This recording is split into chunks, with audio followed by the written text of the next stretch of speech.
하나님께서 우리 렘넌트들의 찬양을 영광스럽게 받으신 줄로 믿습니다. 우리 옆사람과 인사하시지요. 우리의 렘넌트들을 잘 키웁시다. 하나님께서 우리에게 귀한 렘넌트들을 많이 맡겨주셨습니다. 오늘 우리 세례받은 이주와 렘넌트도 태어나게 하셔서 우리 온빛교회에서 잘 키우라고 이렇게 맡겨주셨는데, 이제 우리 주일학교 시스템에서 언약 가진 부모, 우리 중직자들의 발판 위에서 잘 크게 될 줄로 믿습니다.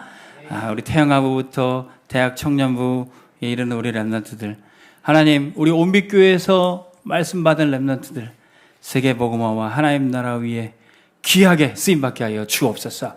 이 기도로 시작하는 렘넌트 주일 되시기 바랍니다. 그래서 하나님께서 우리에게 명령하신 게, 렘넌트 잘 키우려면은 세 가지 뜰 회복하는 복음의 당 캠퍼스 반드시 응답받아야 돼요. 예수님이 예루살렘 성전 가보니까 이 세 가지 뜰이 다 없어지고 이방인의 뜰에 장사하고 있고, 아이들이 하나님께 찬양하고 예배드려야 될 그곳에, 병든 자들이 와서 기도하고 치유받아야 될 그곳에 막 짐승 팔고 있었던 거예요. 예수님이 분노하시면서 그 이방인의 뜰에 장사하고 있던 그 사람들의 상을 다 뒤엎어 버리셨습니다. 그리고 거기를 청소하시고 나니까 그제서야 비로소 맹인들이, 저는 자들이 와서 예수님께 치유받고요, 그 놀라운 역사들을 보고 어린아이들이 호산나 다윗의 자손 예수여 하며 예수님을 찬양했어요. 그랬더니 종교 지도자들은요, 왜 어린아이들이 이렇게 시끄럽게 떠드냐 막 또 불평을 합니다. 그때 예수님이 마태복음 21장 16절에 어린아기와 젖먹이들의 입에서 나오는 찬미를 온전하게 하셨나이다 함을 너희가 이 말씀을 읽어본 일이 없느냐. 예수님의 관심은 이 어린아이들에게 있었어요. 사람들에게는 이 분노 버튼이라는 게 있대요. 화나는 포인트가 있대요. 누가 이걸 싹 건들면 막 화가 막, 평소에는 온유했던 사람도 확 뒤집어지는 경우가 있답니다. 너는 왜 말을 그렇게 하냐? 말을 이쁘게 하지 않으면 막 화나는 사람.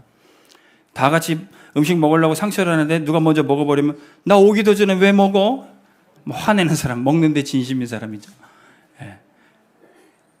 사람들은 이렇게 자기가 화나는 포인트가 있는데 예수님한테는 그게 렘넌트였어요. 누가복음 18장 16절에 예수님의 말씀을 듣고 많은 사람들이 모여서 예배하고 있는데, 애들은 가, 여기 어른들 예배드리는 시간이야. 제자들이 어린아이를 막았어요. 그때 예수님이 어린아이들이 내게 오는 것을 막지 마라. 이 아이들이 하나님 나라의 천국의 주인공이다. 이렇게 힘있게 말씀하셨어요. 오늘 우리 아이들이 예수님께 더 가까이 나아가는 이 렘넌트 주일 되시길 바랍니다. 예배 때 하나님의 말씀이 여러분들의 귀에 들려서 보좌 앞으로 더 가까이 나아가시기 바랍니다. 근데 여러분들이 예배 드릴 때 여러분들 눈에 보이지 않는 장애물들이 있어요. 말씀을 들어야 되는데 여기 머릿속에 여러분들이 게임이 막 돌아갈 수도 있어요. 유튜브가 막 영상이 돌아갈 수가 있어요. 그거 다 꺼버리세요. 예수님께 여러분들이 나가는데 방해되는 것, 지금 이 시간 다 무너지는 시간 되시기 바랍니다. 그래서 예수님께 집중할 수 있도록. 그래서 여러분들은 작은 그리스도로 자라가게 될 겁니다. 예수님은 여러분들에게 굉장히 관심이 많으세요. 우리 예배에 가장 여러분들이 앞자리에 나와서 하나님께 찬양하고 영광 돌리고 여러분들이 주님께 가장 가까이 나아가는 시간이 돼야 돼요. 할렐루야. 렘넌트 주일만 그런 게 아니라 렘넌트 주일은 우리 모든 온빛교회 성도들이 그 렘넌트 언약을 회복하는 시간이고, 매주 예배 시간이 우리 아이들이 예수님을 만나는 시간 되기를 간절히 소원합니다.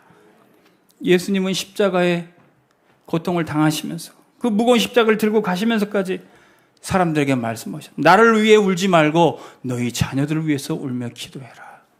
이게 예수님의 가장 관심이었습니다. 여러분들은 무엇 때문에 화가 나고 무엇 때문에 가슴이 떨리고 무엇 때문에 마음이 뜨거워지십니까? 어떤 집에 정원이 멋있는 집이 있었어요.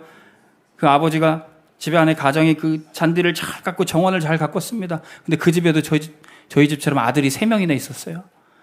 그 정원에서 그 아이들이 막 뛰놀면서 축구한다고 잔디가 다 상하고 흙이 파지고 난리가 났습니다. 아버지가 그걸 보고 이놈의 새끼들 화를 내려고 그러는데 옆에 엄마가 그 아빠의 어깨를 툭툭 치면서 이렇게 얘기해요. 여보, 우리는 잔디를 키우는 게 아니라 아이들을 키우고 있어요. 우리 옆 사람 어깨 툭툭 한번 치면서 얘기해 보시죠.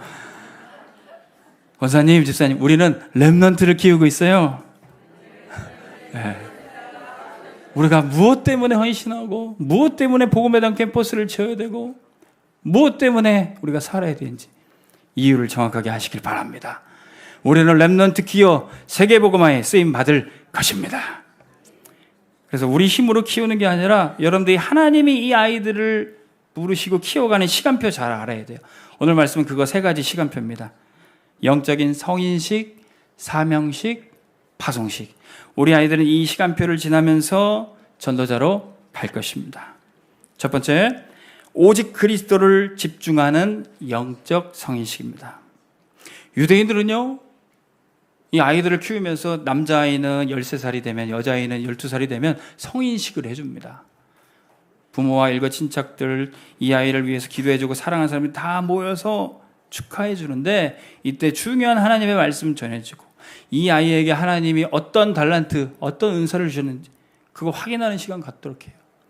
그래서 그 분야에 앞선 전문의들을 이렇게 붙여서 만나게 해주고요.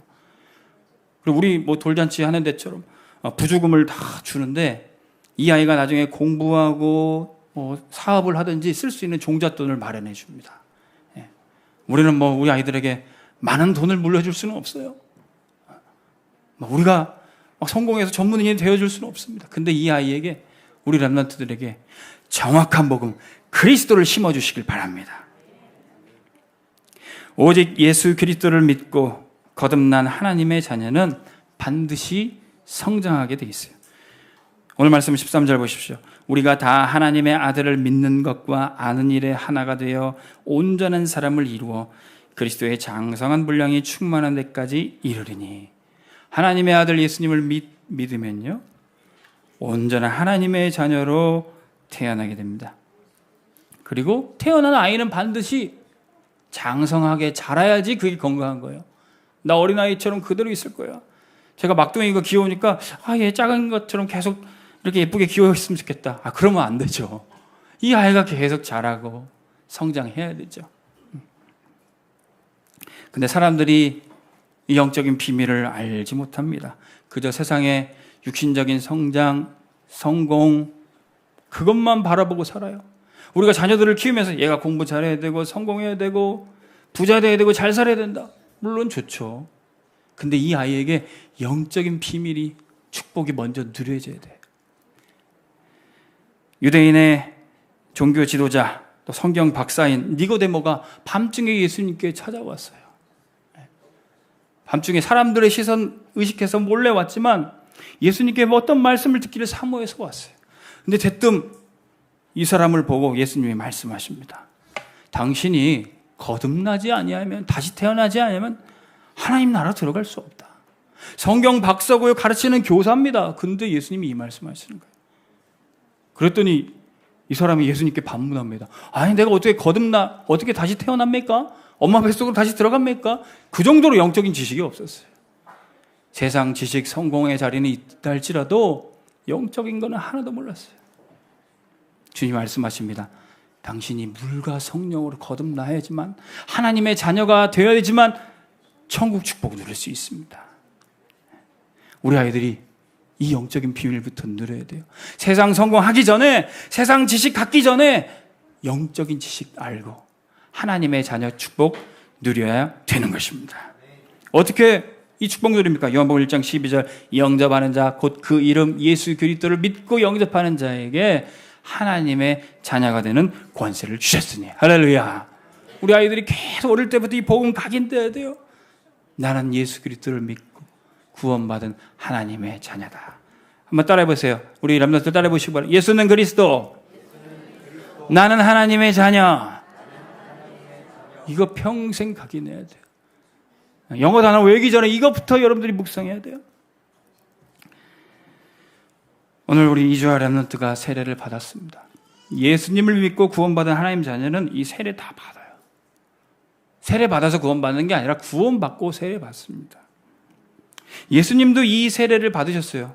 본래 세례받으실 필요가 없는데 죄 씻음으로 하나님의 자녀 되는 것을 사실이 이 세례인데, 예수님 이미 하나님 아들이시고 죄 없으신 분이에요. 근데 우리가 세례받을 때 어떤 축복을 누리는지 보여주기 위해서 세례받으신 거예요. 세례 요한에게 예수님 머리 숙여서 세례받고 나시니까 하늘 문이 열리고 성령이 비둘기같이 임하고 하늘의 음성이 들렸어요. 이는 내 사랑하는 아들이요 내 기뻐하는 자다. 오늘 우리 이주와 렘넌트가 세례받을 때 하나님이 이렇게 선포하신 줄 믿으시기 바랍니다.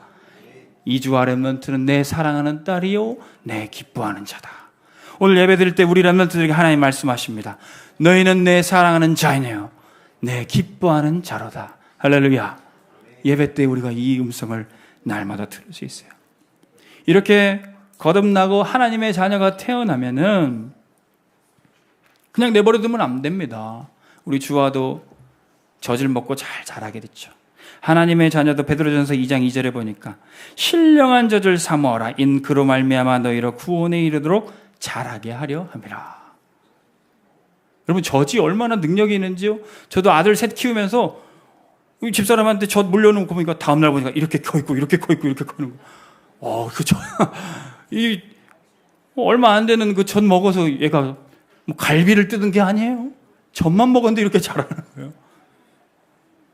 엄마 젖에는 이 아이가 자랄 수 있는 모든 영양분과 모든 질병, 세균이 침투하지 못하도록 막을 수 있는 면역력이 다 들어가 있어요.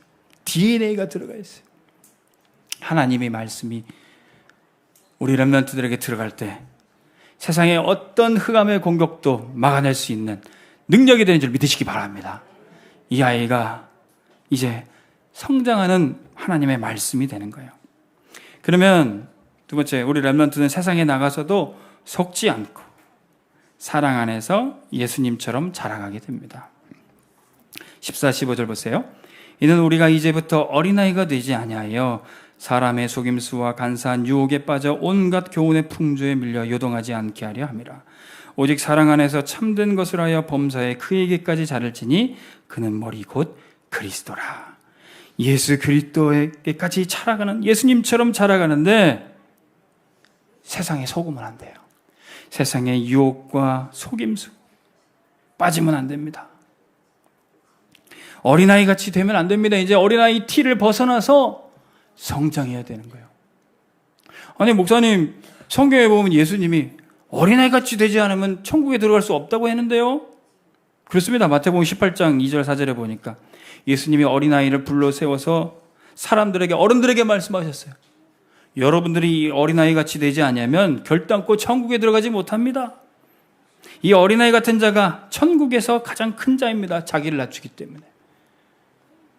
여러분, 어린아이는요, 그냥 말해주면 그냥 듣고 믿는 게, 순종하는 게 어린아이예요. 근데 어린아이인데, 나이는 어린데 어른들이 말해도 하나님 말씀이 떨어져도 안 듣는 사람은 이거는 어른인지 애인지도 모르겠어요. 네. 하나님 앞에 어린아이는 말씀 따라 절대 복종하는 자입니다. 근데 세상에 나가서 또 세상 얘기를 들으니까 세상 말에 속고 세상 말에 복종하는 사람들이 있어요. 그런 어린아이 티를 벗으라는 것입니다. 우리 렘넌트들은 하나님 말씀에만 집중하시고 세상 말은 참고만 하세요. 학교에서 공부하는 것도 다 참고하고 하나님 말씀과 비교해서 여러분들이 깨달아 알 수 있어야 됩니다. 그러면 세상에 속지 않을 수 있어요. 야고보서 1장 13절에 16절에 보니까 사람이 시험을 받을 때 내가 하나님께 시험을 받는다 하지 말지니 하나님은 악에게 시험을 받지도 아니하시고 친히 아무도 시험하지 아니하시느니라. 여러분들 세상 말 들으면 때로는 시험에 빠지고 흔들릴 수도 있습니다. 근데 하나님이 그 시험을 주신 게 아니에요. 하나님이 여러분들의 인생을 다 붙잡고 계시고 절대 주권을 갖고 계십니다. 그런데 여러분들이 세상 나가니까 어떤 문제도 생기고 하니까 하나님이 나한테 이 시험을 주시네, 그렇게 착각할 수도 있어요. 근데 그렇지 않습니다. 하나님이 여러분들 시험하지 않으세요. 이번에 제가 지난주간 좀 쉰다고 우리 아이들 데리고 수영장에 갔어요. 근데 수영하고 나서 우리 둘째랑 셋째가 라면을 먹는데 둘째가 라면을 빨리 먹고 싶어가지고 성급하게 막 젓가락질을 했어요. 그랬더니 뜨거운 국물이 튀어가지고 아 뜨거워 하면서 그러더라고요. 그러면서 하는 얘기가 하나님 왜 나한테 이런 시련을 주십니까? 하나님이 너한테 왜 그런 시험을 주시냐? 네가 성급하게 그렇게 라면 먹어서 그런 거지. 하나님이 모든 거 다 책임지시니까 이런 뜨거움도 하나님이 주셨다고 이렇게 생각할 수 있죠. 그러나 그렇지 않습니다. 우리가 때로는 문제 사건을 당해도 하나님이 주신 게 아니에요. 때로는 내 욕심 때문에 성급하게 실수해서 닥쳐온 사건들이 많이 있습니다. 제가 예전에 10년 전에 지도했던 학생 중에 고등부에서 졸업해가지고 대학에 가는데 공부를 잘했어요. 카이스트에 진학을 했습니다. 대한민국 수재들이 가는 곳이죠. 근데 그 공부는 잘하는 아이들인데 영적 문제가 와가지고 학교 옥상에서 뛰어내리고 한 10년 전에 그런 뉴스들이 많이 나왔었어요. 한두 명이 아니라 한 두세 명 정도 그런 사건이 벌어졌었어요. 근데 이 아이가 카이스트에 간다니까 야, 네가 복음 가지고 그 현장 살리러 가라. 네 주변에 있는 선후배 동기들 복음으로 살려라. 근데 이 아이가 이제 학교 가는데 기숙사 생활하다가 주일날이면 교회 와야 되는데 안 오는 거예요. 한 3개월 안 보여요. 그래서 전화해서 겨우 불렀더니 너 왜 이렇게 안 나오냐? 애가 얼굴 상태가 안 좋아요. 목사님, 저 하나님이 안 믿어져요. 그러더라고요. 굉장히 믿음 좋은 아이였어요. 고등부 회장이었어요. 많은 사역도 했습니다. 근데 이 아이가 하나님이 안 믿어진다는 거예요. 전공한 과목이 우주과학이었습니다. 교수님이 이뻐해가지고 옆에 늘 데리고 있었던 것 같아요. 근데 교수님 말 듣고 학교 수업 듣다 보니까 우주는 저절로 만들어진 거지 하나님 만드신 게 아니란 거예요. 그래요. 네가 공부를 너무 열심히 하다 보니까 이렇게 됐구나. 근데 계속 이 아이와 얘기를 나누다 보니까 한 가지 문제가 있었어요. 학교 가니까 친구들도 만나고 MT도 가고 술도 한잔 먹고 여자친구를 만나는데 하룻밤을 같이 보낸 것 같아요. 그래서 이 아이에게 많은 두려움과 죄책감과 괴로움이 휩싸여 있더라고요. 그래서 이 아이를 어떻게 도와줘야 되나?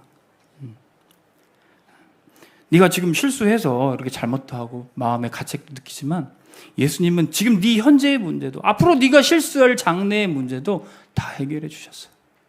너는 그냥 믿음으로 예수님께 나오면 돼. 예배 놓치지 말고 회복하면 돼. 결혼과 성은 하나님이 주신 가정 안에서 누리도록 하나님이 허락하신 거야. 네가 잠깐 실수했어도 회복될 수 있어. 그러다 보니까 이제 이 친구가 점점 이제 주의를 회복하고 교회 안에서 나중에는 다시 웃음을 찾는 것을 보게 됐습니다. 로마서 8장 38절에서 39절에 우리 아이들을 향한 하나님의 자녀를 향한 그 사랑은 그 누구도 끊을 수 없고 변함없는 줄 믿으시길 바랍니다. 사도 바울은 이걸 뭐라고 고백합니까? 내가 확신하노니 사망이나 생명이나 천사들이나 권세자들이나 현재의 일이나 문제도 장래에 있을 어떤 문제도 우리를 그리스도 예수 안에 있는 하나님의 사랑에서 끊을 수 없으리라. 우리 렘넌트들이 세상 가면 여러 가지 유혹과 속이는 것들 많이 있습니다. 그러나 넘어져도 다시 일어설 수 있고 예수님처럼 다시 성장할 수 있습니다. 누가복음 2장 52절에 예수님은 지혜와 키가 자라며 하나님과 사람 앞에 더욱 사랑스러워 가시더라. 우리 아이들이 이 사랑 안에서 자라가는 줄 믿습니다. 그래서 우리 렘넌트들은 세상에 나갔다 오도 언제든지 교회에 돌아와서 교회 시스템 속에서 자라야 돼요. 교회 시스템 속에서 스스로 말씀을 받고 기도할 수 있으면 그 사람이 성인이에요. 그 사람이 영적 서밋이에요. 우리 아이들이 혼자 말씀 찾아서 듣고 기도할 수 있으면 절대 망하지 않습니다. 우리 언약 가진 부모님들도 걱정하실 필요 없어요. 이 아이들이 혼자 말씀 들을 때까지만 계속 도와주면 돼요. 16절 말씀 보세요. 그에게서 온몸이 각 마디를 통하여 도움을 받음으로 연결되고 결합되어 각 지체의 분량대로 역사하여 그 몸을 자라게 하며 사랑 안에서 스스로 세우느니라. 예수님의 몸인 교회 안에서 서로 연결되고 결합돼서 사랑 안에서 자라간다는 거예요. 근데 스스로 세운다. 스스로 말씀 찾아들 수 있고 기도하면 된다니까요. 사무엘이 그 축복을 누렸던 겁니다. 어머니 한나는 이 아이를 교회 시스템의 성서로 보냈던 겁니다. 나실인의 언약 붙잡고 이 아이가 하나님의 말씀 안에서 주의 중에 훈련 안에서 자라기를 바랬던 거예요. 여러분, 이 시대의 나실인이 우리 렘넌트인 줄로 믿습니다. 세상과 완전히 구별되고 말씀에만 집중하고 교회 안에서 자라도록. 우리 렘넌트는 교회 안에서 살기만 하면 돼요. 렘들 안에서 찬양하면서 기도하면서 살면 돼요. 예수님도 교회에서 사셨어요. 그래서 자라가신 거예요. 6월절 때 예수님도 엄마 아빠 손 붙잡고 예루살렘 성전으로 절기 지키며 예배드리러 갔습니다. 근데 바쁜 일이 있었던지 이 요셉과 마리아는 오전 예배만 드리고 탁 일찍 집에 갔어요. 근데 예수님은 끝까지 오후 예배도 드리고 찬양전도도 하고 거기서 포럼하면서 계속 있었어요. 그때 3일 동안 이 엄마 마리아가 찾아 헤매면서 와보니까 교회에 있는 거예요. 너 어디 갔었어? 엄마 손 붙잡고 가야지. 그때 예수님이 오히려 반문합니다. 제가 아버지 집에 있는 것을 모르셨어요? 제가 당연히 교회에 있어야 되는 거 아니에요? 우리 렘넌트들은 교회 시스템 속에서 교회 중심 축복 누리시길 바랍니다. 여러분들이 있어야 할 곳은 교회예요. 그곳에서 자라가게 될 것입니다. 두 번째, 이제 여러분들이 영적 서밋이 되면 유일한 답을 현장에 갖고 가는 사명식으로 가게 될 겁니다. 여러분들 세상 바라볼 때 허망한 그 불신자 현장을 부러워하지 마세요. 17절 말씀, 그러므로 내가 이것을 말하며 주 안에서 증언하노니 이제부터 너희는 이방인이 그 마음에 허망한 것으로 행한 같이 행하지 말라. 우리 아이들이 많이 하는 SNS 보면 그 사람들이 돈 자랑하고 있고 집 자랑하고 있고 먹는 거 자랑하고 있고 차 자랑하고 있고 있습니다. 그런 거 보면 근데 그게 다 허망한 거예요. 여러분들 친구들 중에 예수님도 안 믿는데 잘 사는 집 있을 수 있습니다. 주변에 오히려 귀신 섬기고 우상 숭배하는데 부자로 살고 성공한 것처럼 보이는 사람이 있습니다. 근데 그렇게 보이는 것뿐이에요. 곧 재앙과 멸망이 닥칠 수밖에 없어요. 악인의 형통과 불신자의 성공을 여러분들 부러워하지 마세요. 모세가 영적인 눈으로 보니까 내가 지금 있는 이 애굽의 왕궁, 왕자 자리 그거 아무것도 아닌 거예요. 오히려 맨날 거기 있으면 귀신 섬겨야 되고 영적 문제로 시달리고 있는 거예요. 그래서 히브리서 11장에 보면 모세는 그 애굽의 왕자의 자리를 좋아하지 않고요. 하나님의 백성과 함께 고난받기를 잠시의 죄악의 낙을 누리는 것보다 더 좋아하고 그리스도를 위하여 받는 수모를 견디고 애굽의 모든 것을 버렸다는 거예요. 어떻게 그럴 수 있었습니까? 어머니 요게벳으로부터 전 먹으면서 전달받았던 그 언약이 각인되어 있기 때문에 세상의 성공, 세상의 헛된 것에 속거나 빠지지 않았다는 것입니다. 여러분, 하나님의 사람들도 당연히 성공하고 부자 될 수 있습니다. 근데 하나님의 자녀도 그 성공하고 부자 되고 내가 가지고 있는 그것에 속지 않고 빠지지 않아요. 솔로몬 왕이 그랬어요.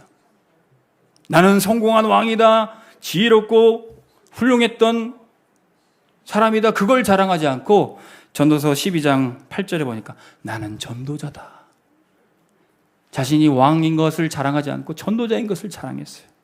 그러면서 뭐라고 고백합니까? 전도자가 이르되 헛되고 헛되느니 모든 것이 헛되도다. 나처럼 지혜롭고 성공한 사람이 어딨냐? 나처럼 잘 먹고 잘 산 사람이 어딨냐? 그러나 그것이 다 지나가 보니까 헛되고 헛되다는 거예요. 세상 사람들이 성공이라고 생각하는 행복의 조건이라고 생각한 것이 나중에는 아무것도 아니라는 것입니다. 사람이 날 때가 있고 죽을 때가 있고 부할 때가 있고 가난할 때가 있고 가질 때가 있고 잃어버릴 때가 있는데 나중엔 그것이 아무런 의미가 없다는 거예요. 그럼 진짜 행복, 축복이 뭐냐? 전도자는 말합니다. 여호와 하나님을 경외하고 그분의 말씀을 따르는 것이 이게 행복이라는 거예요. 할렐루야. 우리 렘넌트들이 세상 나가기 전에 이 답 먼저 알기를 원합니다. 그러면 하나님 떠나서 생명 없이 방탕한 세상에 빠지지 않고 두려워하지 않습니다. 18절 19절 보십시오. 그들의 총명이 어두워지고 그들 가운데 있는 무지함과 그들의 마음이 굳어짐으로 말미암아 하나님의 생명에서 떠나 있도다. 그들이 감각 없는 자같이 되어 자신을 방탕에 방임하여 모든 더러운 것을 욕심으로 행하되. 하나님 없이 떠나 있는 사람, 생명 없이 방탕하고 감각 없는 자같이 된대요. 아니, 감각이 다 있는데 눈으로 보고 듣고 맛보고 하는데요. 어떻게 없는 것처럼 됩니까? 여러분들 이해하기 쉽게 뷔페 가면요, 눈으로 보니까 내가 그동안 먹고 싶었던 음식이 다 쌓여 있어요. 너무 흥분하고 접시에 가득 담습니다. 막 먹다 보니까 이게 무슨 맛인지 모르겠어요. 세상에 여러분들이 유튜브 보거나 그러면 뭐 재미있는 것들이 막 눈에 들어오고 귀에 들어옵니다. 나중에 뭐 봤는지 기억이 하나도 안 나요. 감각 없는 자같이 돼버려요.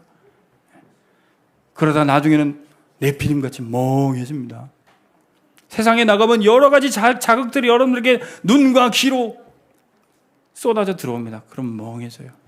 여러분들 거기에 속으면 안 되는 것입니다. 요셉은 거기에 속지 않았어요. 하나님이 요셉과 함께 하심으로 형통하였더라. 그래서 보디발 집에 노예로 팔려갔지만 거기서 하는 일마다 다 성공하고 요셉의 손에 쥔 대로 다 형통하게 됐어요. 그러자 주인 보디발이 요셉의 손에 다 맡겼습니다. 요셉의 눈에, 요셉의 귀로 다 보고받고 다 파악하고 다 주무를 수 있었어요. 그런데 어느 날 이 보디발의 아내 부인이 요셉을 유혹하게 됩니다. 그때 요셉이 말해요. 주인이 나한테 모든 거 다 맡겼는데 당신만은 아닙니다. 내가 주인한테 잘못하는 게 아니라 창세기 39장 9절에 보니까 내가 하나님과 함께하고 있으니 내가 어찌 하나님 앞에서 하나님께 죄를 지었겠나이까. 이렇게 고백하는 거예요. 아무도 보지 않는 곳에도 하나님이 함께 하시는 것입니다. 요셉은 임마누엘의 축복을 누리니 세상에 속지 않게 됐던 거예요. 그런데 오히려 누명 써서 감옥에 갇히게 됩니다. 억울하기도 하고 답답하기도 하지만 오히려 요셉은요 생각할 거예요. 아, 이렇게 세상에 성공하고 잘 사는 사람들의 수준이 이 정도밖에 안 되는구나. 영적 문제로 이렇게 고통당하고 있구나. 나중에 바로 앞에 왕궁에 들어가서도 깨닫게 됩니다. 세상에 가장 성공하고 잘 사는 초강대국 애굽의 왕이 밤에 잠 못 자고 악몽에 시달려서 막 고통당하고 있어요. 바로가 꾼 꿈이 무엇입니까? 7년 풍년 뒤에 7년 흉년이 올 거라는 꿈이었어요. 그리고 그 꿈의 내용이 갑자기 7마리 살찐 황소가 있는데 저게 삐쩍 마른 7마리 황소가 와가지고 그 살찐 황소를 다 잡아먹어요. 이게 얼마나 무섭겠습니까? 이게 굉장히 무서운 꿈이에요. 가장 이 잔인하고 무서운 게 동족 상잔의 비극입니다. 개가 개를 잡아먹고 사람이 사람을 잡아먹고 이거 바로 왕이 이 꿈 꾸고 막 너무 고통당했어요. 이때 요셉이 말합니다. 왕이시여, 내가 왕께 이 문제를 해결해 드릴 수는 없습니다. 그러나 하나님께서 당신께 편안한 대답을 주실 것입니다. 우리 렘넌트들이 세상에 나가서 그런 영적 문제 살릴 답을 갖고 가시기를 주님의 이름으로 축원합니다. 사무엘이 다윗에게 기름을 부었더니 그날 이후로 하나님의 영이 크게 감동되었어요. 그래서 사울 왕 앞에 가서 왕궁에서 찬양하니까 사울 왕에게 들렸던 그 악신이 떠나가게 됩니다. 하나님이 기름 부어 세우시고 하나님 믿는다고 했던 이 왕도 귀신 들려서 고통당하는 거예요. 제가 예전에 합동주교회에서 사역할 때 10,000명 모이던 교회에 있었어요. 근데 그렇게 성장하고 그렇게 하나님께 쓰임받았던 목사님인데도 정신문제가 와가지고 막 교육자들한테 막 물건 집어 던지고 막 욕을 하고 사역 똑바로 하라고 그러면서 본인이 직접 그렇게 고백을 해요. 대형교회 목사들은 다 정신병 갖고 있다고. 그러니 이런 내 모습을 이해해달라고.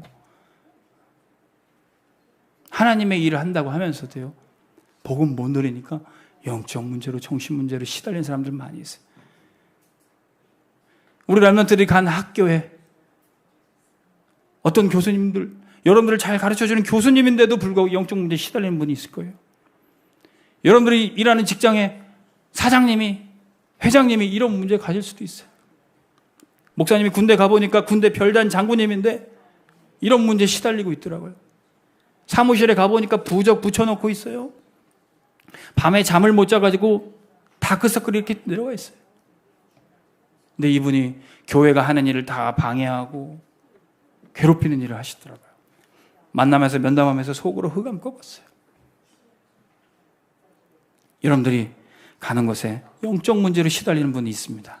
예수 그리스도로 살리시기를 주님의 이름으로 축원합니다. 근데 여러분들 혼자 힘으로 안 될 때 인도받아야 될 게 현장 시스템이 어디 있는지 찾아보세요. 여러분들이 현장 시스템 속에서 나의 학업, 직업 가지고 그리스도를 전할 수 있다면 기능 서밋입니다. 20절에서 21절 오직 너희는 그리스도를 그같이 배우지 아니하였느니라. 진리가 예수 안에 있는 것 같이 너희가 참으로 그에게서 듣고 또한 그 안에서 가르침을 받았을진데. 여러분들이 그리스도를 잘 배워서 잘 전달하려면 계속 교회 시스템과 현장 시스템에서 지금은 양육받아야 될 때예요. 너무 감사하게도 하나님이 지금 우리 렘넌트들이 가 있는 곳에 대학 시스템을 타게 하시고 현장 다락방과 연결하게 하시고 지금 응답들을 하나님 그렇게 주시더라고요. 우리 오늘 우리 렘넌트들이 그걸 찾아보시기 바랍니다. 여호수아가 주의 종 모세로부터 그런 양육과 훈련을 받았던 겁니다. 하나님이 모세를 불러가셨어도 불구하고 여호수아에게 말씀하셨어요. 내가 모세와 함께 했던 것처럼 내가 너와 함께 하리라. 모세를 통해서 주었던 이 율법책의 말씀을 네가 주야로 묵상해라. 그러면 좌로나 우로나 치우치지 않고 너의 길이 형통하게 될 것이다. 그래서 우리 렘넌트들은 여러분들 지도하시는 목사님과 전도사님의 말씀에 완전 복종하시기 바랍니다. 주일 말씀, 강단 말씀 받은 거 가지고 현장에서도 꼭 묵상하세요. 주일학교 말씀과 기도수첩의 말씀 묵상하세요. 그럼 하나님이 여러분들을 정확하게 인도하실 겁니다. 그리고 여러분들 학교에 직장에 어떤 시스템이 있는지, 신우회가 있는지, 다락방이 있는지 찾아보세요. 사도행전 18장에 보면은 전도자 바울과 중직자 아굴라가 팀이 돼서 천막 만드는 그 생업을 같이 했어요. 그러면서 전도했던 겁니다. 그래서 그 현장에 누가 왔느냐? 사도행전 18장 5절에 실라와 디모데가 마게도냐로부터 내려오매 바울이 하나님의 말씀에 붙잡혀 유대인들에게 예수는 그리스도라 밝히 증언하니. 이 렘넌트들이 와서 여기서 훈련받고 사도 바울이 이렇게 전도하시는구나. 저 브리스길라 중직자분들이 저렇게 쓰임받으시구나. 나도 저런 중직자 되겠다. 저런 사역자 되겠다. 모델을 삼게 되는 겁니다. 우리 렘넌트들 성경에 렘넌트 7명 중에 모델 하나씩 꼭 잡고 나는 저렇게 응답받아야 되겠다. 우리 교회에 어떤 중직자든지 어떤 사역자든지 여러분들 모델 잡고 나는 저렇게 응답받아야겠다. 여러분들이 꼭 모델 찾으시기를 주님의 이름으로 축원합니다. 그러면 여러분들은 재창조 역사에 결국 주역이 돼요. 그 파송식으로 우리들이 가고 있습니다. 사람을 살리고 그리스도로 답을 주다 보면은 깨닫게 돼요. 과거에 어떤 문제든지 예수 그리스도면 끝나는구나. 과거에 어떤 상처, 어떤 시궁창 같은 상황이랄지라도 옛사람은 당장 벗어버리면 됩니다. 22절 너희는 유혹의 욕심을 따라 썩어져가는 구습을 따르는 옛사람을 벗어버리고. 우리가 하루 종일 밖에 있다가 더러운 옷 입고 있어서 집에 돌아오면 그렇다고 우리가 더러운 사람이 아니에요. 더러운 옷은 벗어버리고 씻어버리면 돼요. 우리가 언제든지 과거의 문제는 벗어버리면 됩니다. 아주 오래된 문제를 할지라도요. 요한복음 5장에 보면은 예수님이 베데스다 연못에 찾아가십니다. 그 연못에 천사가 이따금씩 내려와 물을 휘 동이면은 그 동인 물에 누구든지 제일 먼저 들어가는 사람 어떤 질병이든 치유받는데요. 근데 거기에 38년 동안 그 연못에 들어가고 싶었지만 치유받지 못했던 병자가 있었습니다. 38년 동안이나 얼마나 거기 들어가려고 노력했는지 몰라요. 근데 못 들어갔어요. 왜? 1등만 거기 들어가야 치유받으니까. 여러분, 세상에서 가르쳐주는 지식은요, 네가 열심히 해야지, 네가 1등 해야지, 1등만 기억하는 세상이야. 네가 노력을 해야지, 그래야 네 문제가 해결이 되고 성공할 수 있어요. 세상의 지식과 종교율법은 그거 가르칩니다. 그러나 복음은 뭐예요? 내가 있는 자리에서 언제든지 예수 그리스도를 붙들 수 있어요. 예수님 믿으면 아무리 오래된 문제를 할지라도, 38년이 아니라 평생 있었던 문제를 할지라도 당장 끝나는 줄 믿으시기 바랍니다. 이 과거를 벗어버릴 수 있어요. 성전 미문에 앉았던, 나면서부터 걷지 못했던 이 사람도 그리스도를 만났어요. 베드로가 말합니다. 금과 은은 내게 없다 할지라도 내게 있는 건 내게 주느니 나사렛 예수 그리스도 이름으로 일어나 걸어라. 이 체험을 한 사람은 누구든지 가서 과거의 어떤 문제도 해결하고 살릴 수 있습니다. 어떤 사람이 심리적인 문제로, 이 정신질환으로 이 종이만 보면 쓱 찢는 이런 병이 있었어요. 자기가 원하지도 않는데 종이만 보면 쓱 찢는데, 심지어는 돈도 보면 쓱 찢고, 보통 문제가 아니에요. 그래서 상담을 받아요. 상담사가 한참 듣고, 왜 찢는 것 같습니까? 저도 모르겠어요. 계속 종이만 보면 찢고 싶어요. 그리고 상담을 듣고 있던 그 정신과 의사가 찢지 마세요! 그렇게 호통을 쳤대요. 근데 그다음부터는 찢지 않았다는, 이게 묻지도 못할 그런 일들이 있어요. 그냥 안 찢으면 되는데, 과거에 그런 찢는 습관들을 끊으면 되는데, 그동안에 그게 안 됐던 거예요. 근데 호통 한번 들으니까 안 찢게 됐다는 거예요. 여러분, 이처럼 우리의 과거의 문제 아무것도 아닐 수 있습니다. 예수 그리스도의 이름으로 우리의 모든 과거 흑암망대는 지금 완전히 무너질 지어다. 그러면 새 사람을 항상 입을 수 있어요. 23절, 24절. 오직 너희의 심령이 새롭게 되어 하나님을 따라 의와 진리의 거룩함으로 지으심을 받은 새 사람을 입으라. 여러분, 우리가 새 사람 되는 건요, 말부터 바뀌어집니다. 우리 입술의 고백부터 바뀌어져야 새로운 인생이 돼요. 골로새서 3장 8절에 10절. 이제는 너희가 이 모든 것을 벗어버리라. 분함과 노염과 악의와 비방과 너희 입에 부끄러운 말이라. 너희가 서로 거짓말하지 말라. 옛사람과 그 행위를 벗어버리고 새 사람을 입으라. 베드로가 믿음 없을 때는요, 나 예수님 모른다, 이 사람 십자가 못 박아 죽여라, 저주하면서까지 예수님을 모른다고 거짓말했습니다. 근데 성령 충만 받고 완전히 바뀌었어요. 거짓을 말하던 입술이 이제는 마가다락방에서 일어나, 사도행전 2장 36절에서 뭐라고 선포합니까? 이스라엘 온 집은 확실히 알지니 너희가 십자가에 못 박은 이 예수를 하나님이 주와 그리스도가 되게 하셨느니라. 방금 전까지 거짓말하던 입이라 할지라도 우리를 복음 전하는 입술로 바꿔주실 것입니다. 우리가 아무리 연약해도 상관없어요. 그리스도 붙잡으면 우리는 새 사람이 되는 것입니다. 그렇다면 우리는 언제든지 어디를 가든지 누구를 만나든지 살릴 수 있어요. 그 사람이 바로 문화 서밋입니다.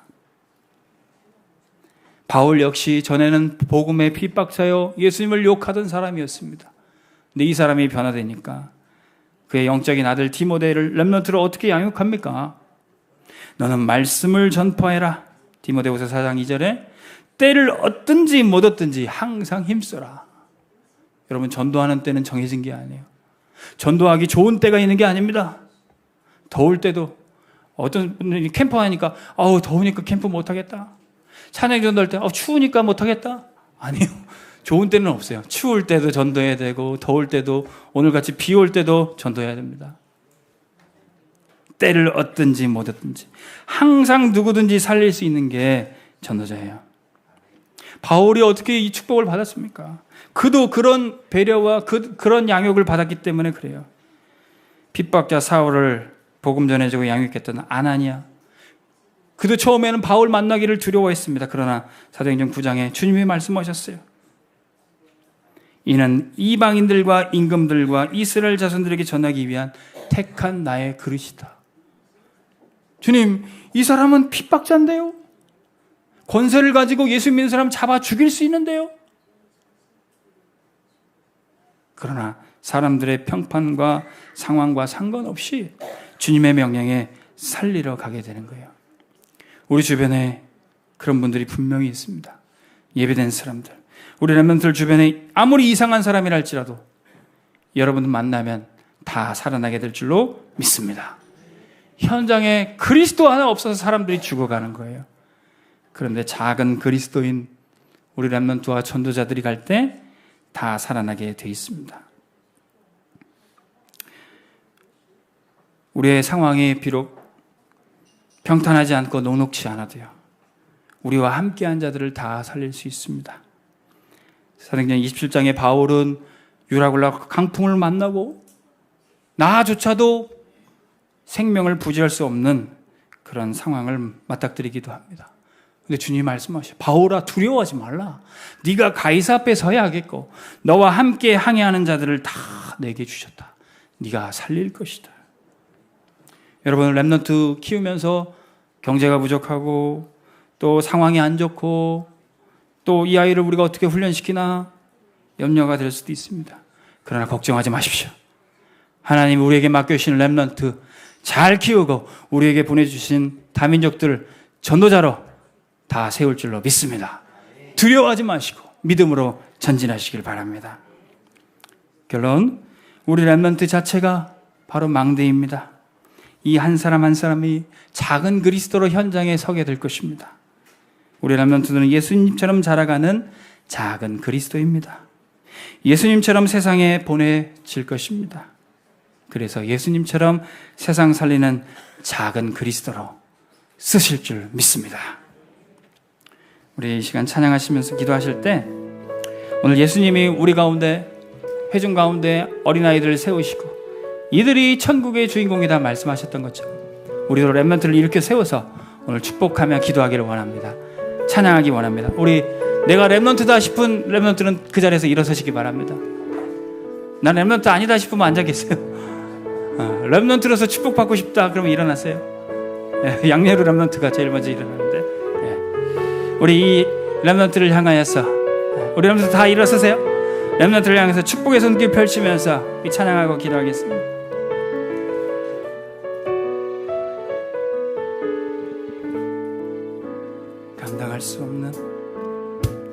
감당할 수 없는 감독으로 찾아온 주의 자녀여, 너를 렘넌트라 부를 수 있음을, 너를 렘넌트라 부를 수 있으니 감사할 뿐이야. 험하고 세상참처럼 보이지만 그보다 더 큰 하나님께서 함께 하십니다. 너를 지명하여 부르시고 세상 살릴 능력으로 지금 너와 함께 하셔. 온갖 거짓과 탐욕으로 물든 현장에 증인으로 전도자로 세워주실 그를, 너의 그 뛰기 시작한 심장박동이 오직 하나님께만 영광이 될 수 있는 시작과 끝이 되기를 기도해. 아주 오래전에 우리에게,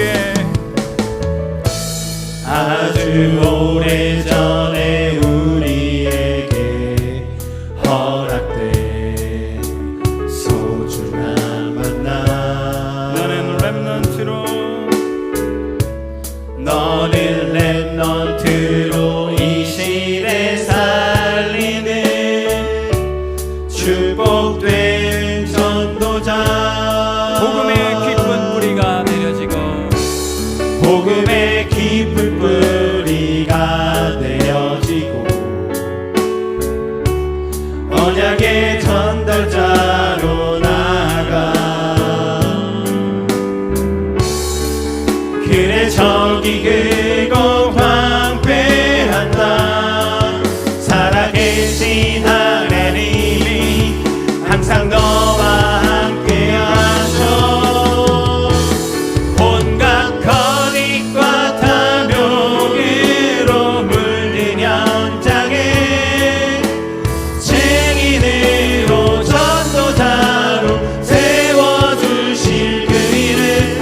너에게 뛰기 시작한 심장박동이 오직 하나님께만 영광이 될 수 있는 시작과 끝이 되길 온갖 거짓과 탐욕으로 가득한 세상, 온갖 거짓과 탐욕으로 여러분들은 살리는 전도자로 가시기 바랍니다. 증인으로 전도자로 세워주신 길은 너의 그 뛰기 시작한 심장박동이 오직 하나님께만 영광이 될 수 있는 시작과 끝이 되기를 기도해. 우리 시간 우리 렘넌트를 축복하시면서 한번 합심해서 기도하겠습니다.